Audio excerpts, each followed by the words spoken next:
Bienvenidos a esta charla virtual. Celebramos el Día Internacional de la Filosofía decretada por la UNESCO. Nueva Acrópolis como escuela de filosofía a la manera clásica. Nos unimos también para hablar sobre filosofía. Y el tema que voy a hablar es sobre la Academia de Platón. Muchas veces nos encontramos con la pregunta: ¿por qué una escuela de filosofía? ¿Sirve la filosofía? Decía el profesor Libraga, fundador de Nueva Acrópolis, lo que diferencia al hombre del animal es la mística, la creencia en algo superior. Así aparece el hombre que reflexiona, que se pregunta, es el filósofo. Si observamos las leyes del universo, podemos pensar que existe una inteligencia que ordena las partes, creando la armonía de lo que vemos. En el ser humano nos encontramos con dos aspectos aparentemente opuestos. Una parte del alma desea ser feliz, busca satisfacer sus necesidades, generalmente lo busca fuera de sí mismo. La otra parte del alma, la superior, quiere mejorarse, cambiar el mundo, hacer que el hombre esté en armonía con la naturaleza. Es decir, tiene un compromiso con el momento que le ha tocado vivir. Es el individuo interno que siente que todos los seres humanos somos una humanidad. El ser humano que busca entender las leyes que rigen su vida se va a encontrar que no está solo, vive en sociedad. El filósofo se pregunta, ¿y qué hacer como individuos para mejorar lo que nos rodea? Los amigos, la familia, la sociedad y el futuro de la humanidad. Así surge la necesidad de las escuelas de filosofía. Estas cumplían un proceso educacional del alma dirigido por el que sabe, un maestro. En este caso, vamos a hablar de Platón y la escuela de filosofía, la Academia. Los filósofos clásicos, Sócrates, Platón y Aristóteles, fueron grandes maestros que comunicaron sus saberes a través del diálogo, la mayéutica y la dialéctica, cada uno en su contexto histórico. Esta transmisión de conocimiento se llevó a cabo en lugares específicos. La plaza pública, en el caso de Sócrates, la academia, en el caso de Platón, y el liceo es donde Aristóteles enseñó. Nuestro tema de hoy es la academia y su protagonista, Platón. Cuenta la historia que después del nacimiento de Aristócles, él luego fue apodado Platón, el de las anchas espaldas. Su madre lo llevó al monte Himeto para hacer sacrificios a Apolo, el dios de la luz. Lo dejó descansando y al rato descubrió que tenía su boca llena de miel. Esto se interpretó que sus enseñanzas serían lo más dulce para el alma, que de sus labios saldrían bellas palabras. Siendo joven, fue entrenado en la lectura, la gimnasia y la música. Él mismo reconoce que estos ejercicios pueden ejercer influencias correctoras sobre las tres partes del alma. Decía que a través de la lectura se perfecciona su parte racional, a través de la música servía para contener las pasiones, a través de la gimnasia para dar resistencia y tener un cuerpo sano. También aprendió de los distintos poetas la capacidad de exaltar, de los poetas trágicos su grandeza de estilo, de los poetas cómicos conocer su dicción. También acudió a pintores para aprender a mezclar los colores. Todo esto ocurría cuando apenas tenía 20 años. A partir de aquí se encontró con su maestro Sócrates y se convirtió en su discípulo. Permaneció con él durante 10 años para estudiar ética, filosofía moral, aprender las técnicas de la mayéutica hasta el juicio y condena por parte del tribunal ateniense. Después de la muerte de su maestro, y siendo aún joven, por lo que podemos entender, debió afectarle profundamente este hecho injusto por parte de la sociedad ateniense hacia un hombre de bien que era Sócrates. Las características que podemos hablar en esta época son principalmente lo que hemos dicho. Se produce el juicio y la condena de Sócrates a finales del siglo V, y ese gran esplendor político y cultural ateniense va desapareciendo. La asamblea democrática va siendo manejada cada vez más en función de los intereses individuales. Los ciudadanos buscaban la formación que les capacite ser buenos hablantes, sofistas. Solo les interesaba saber hablar bien, no buscaban el bien de la sociedad. Estos fueron algunos factores desencadenantes para la formulación filosófica de un verdadero gobernante. Podemos decir que Platón se dedicó toda su vida para encontrar la solución para ser un buen gobernante. Siguió su aprendizaje y comenzó a viajar. Después de estar con Sócrates, fue junto a los pitagóricos para perfeccionarse en la ciencia de los números. También fue a Egipto. Después de un tiempo regresó con un conocimiento completo de geometría y arte hierático. También fue a Fenicia, aprendió la doctrina de Zoroastro y luego regresó a Atenas y fundó su escuela. La academia fue fundada por Platón alrededor del 387 a.C., en los jardines de la Academia en Atenas. Destruida en el siglo I después de una guerra y refundada en el 410 después de Cristo, y finalmente clausurada por el emperador Justiniano en el 529 después de Cristo. En la puerta de la academia había una frase que decía: aquí no entra nadie que no sepa geometría. Pues suponemos que se refiere a que había que saber los temas relacionados con las figuras planas como los cuerpos geométricos. Platón heredó de su maestro la mayéutica como método de enseñanza en los inicios de la academia, aunque con el tiempo dio paso a la dialéctica. Luego vamos a explicar qué diferencia hay entre mayéutica y dialéctica. Platón prefirió tener una sede donde instruir y donde guardar su extensa colección de libros. Su institución de enseñanza e investigación se convirtió en el centro de la vida intelectual durante muchos siglos. Platón enseñó allí a lo largo de 20 años.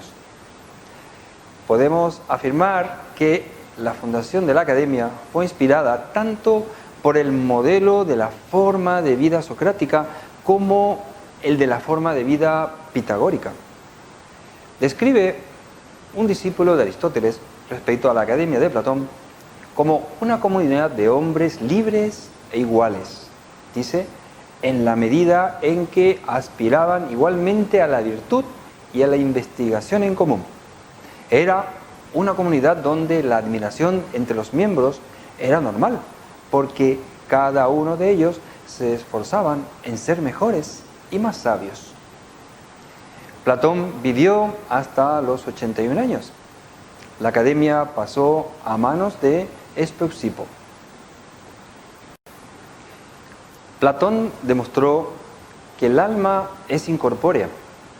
Dice, lo será también para los ángeles que están más allá del alma y de la inteligencia que está más allá de estos y de la causa primera que él llama Dios.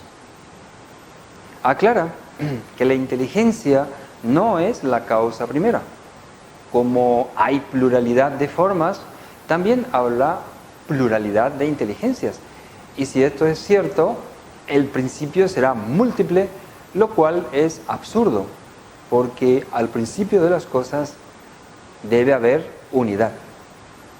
Platón no piensa que el alma sea como una tablilla en blanco, sino que cree que si tan solo se quita el velo, se recuperará y verá la realidad, pues tiene conocimiento en sí misma, pero su vista es atenuada por su contacto con el cuerpo. Por lo tanto, todo lo que ella necesita es purificación, claridad para ver. El principio de todas las cosas es el uno. Después está el límite, por debajo el infinito. Luego viene el mundo inteligible, los dioses, los ángeles, las almas humanas, los animales, las almas vegetales, el cuerpo material e inmaterial y finalmente la materia. Si pensamos en un cuerpo físico, no decimos una pierna, un ojo, un corazón. Hablamos de la unidad funcional biológica del cuerpo. De la misma manera podemos hablar de una familia. No decimos hijo, hija, papá, mamá. Decimos familia. Es una unidad. Si hablamos de un país, no nos referimos a un grupo amarillo, otro verde, etc. Es una unidad. Si nos imaginamos por un momento los miles de sistemas solares que conforman esa gran unidad, podemos llegar a entender que no depende de las partes, depende de la realidad conciencia de la unidad. Platón recomendaba que sean los filósofos los que gobiernen, seguramente por la poca ambición material que les sustenta o por la idea de la unidad. La verdadera filosofía proclama que solo a la luz se puede reconocer en dónde radica la justicia en la vía pública y en la vida privada. Platón se va a dedicar toda su vida para encontrar respuestas sobre la justicia en la vida pública e individual. Dice que la filosofía no puede llevarse a cabo más que por la comunidad de vida y el diálogo entre maestro y discípulos en el seno de una escuela. Platón institucionalizó en su escuela un círculo de amigos, donde reinará una atmósfera de amor sublimado, un amor a la verdad, dignidad, fraternidad, solidaridad, servicio, compromiso. Podemos decir que la academia era un lugar de libre discusión y que en ella no había ortodoxia de escuela ni dogmatismo. Aquí el objeto de la discusión y el contenido doctrinal tiene una importancia secundaria. Lo que cuenta es la práctica del diálogo y la transformación que provoca.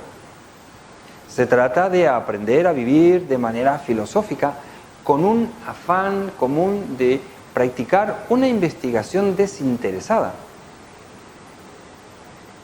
Es sobre todo una orientarse hacia la vida intelectual y espiritual, es decir, una vida moral, hacia el bien, lo uno. Es un ejercicio que ponga en armonía con el universo y se asimile a la divinidad. Para los futuros gobernantes, Platón quiso dotarlos de un saber muy superior a lo de los sofistas. Se fundamentaría en un riguroso método racional basado en el amor al bien y en la transformación interior del hombre.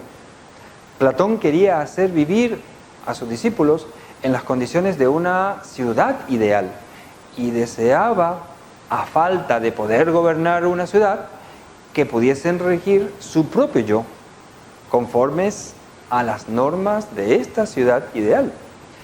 Esto también sería igual en la mayoría de las escuelas filosóficas posteriores.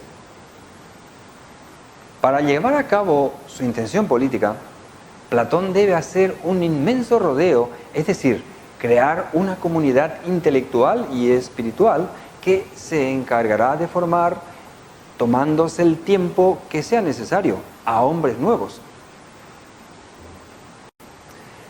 Había, al parecer, dos categorías de miembros.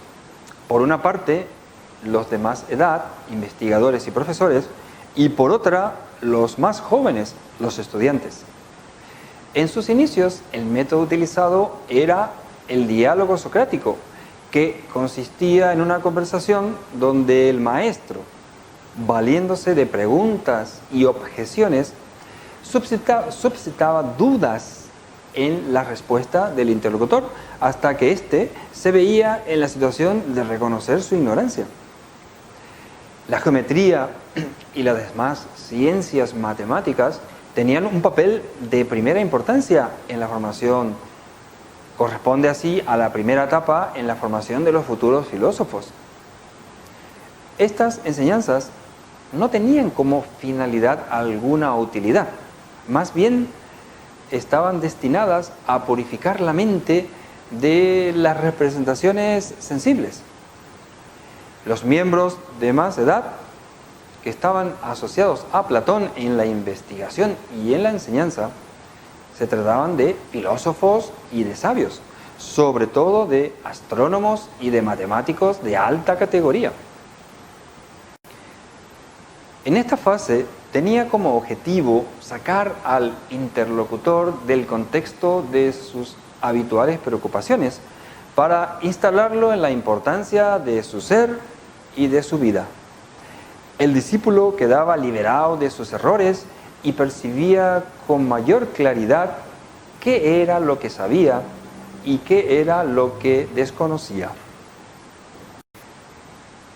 Platón reservaba la dialéctica para hombres mayores de 30 años, de carácter estable y ordenado, que hubieran pasado con éxito el entrenamiento y aprobado las disciplinas tales como aritmética, geometría, astronomía, matemática, armonía matemática, consideradas como enseñanzas preparatorias para la dialéctica. La formación dialéctica era absolutamente necesaria en la medida en que los discípulos de Platón estaban destinados a desempeñar un papel en la ciudad. Había que formar a la gente para un perfecto dominio de la palabra y del razonamiento. Para eso, la dialéctica platónica no es un ejercicio puramente lógico, es más bien un ejercicio espiritual que exige a los interlocutores una ascesis, una transformación de ellos mismos. Según Platón, simbólicamente hablando, el cuerpo humano está dividido en tres partes: la cabeza, el pecho y el vientre. A cada una de estas partes le corresponde una habilidad del alma.